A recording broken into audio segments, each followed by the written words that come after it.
Primero, hay que promover un sistema económico, y a eso va destinado una serie de cuestiones, que sea capaz de dar respuesta a los asturianos.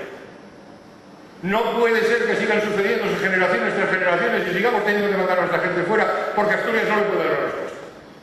O somos más brutos que nadie, o tenemos la peor tierra del mundo, o es que estamos haciendo las cosas mal. Segundo, lo dijo antes Juan, el nivel de gestión de los servicios públicos nadie nos pasará por delante. Es cierto, porque los vamos a llevar al nivel de excelencia.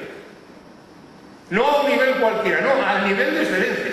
Porque ya no se puede hacer de otra manera. No va a haber más dinero teóricamente que venga a cubrir no sé qué agujeros. Y tercero, en el tiempo de globalización en el que estamos viviendo, necesitamos, yo por lo menos no necesito como asturiano, necesito una raíz firme que me una a mi tierra.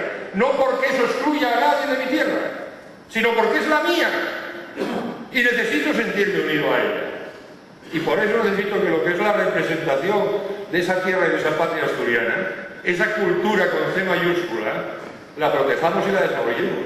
Y me es igual que sea hablando de la lengua, que de la literatura, que de la música, que de la etnografía, que de tantas cosas. De la propia historia. Que si alguien puede presumir de historia somos nosotros.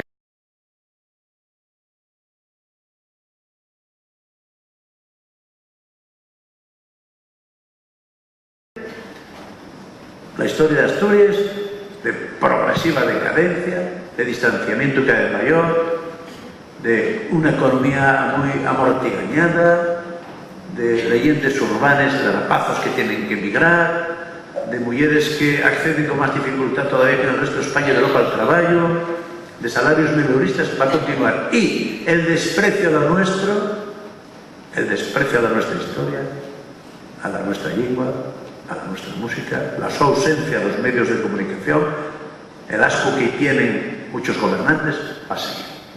Es decir, seguiremos yendo a menos y seguiremos perdiendo la capacidad de estar orgullosos de ser asturianos y la capacidad de transmitir este orgullo y un país grande, una patria grande a los demás.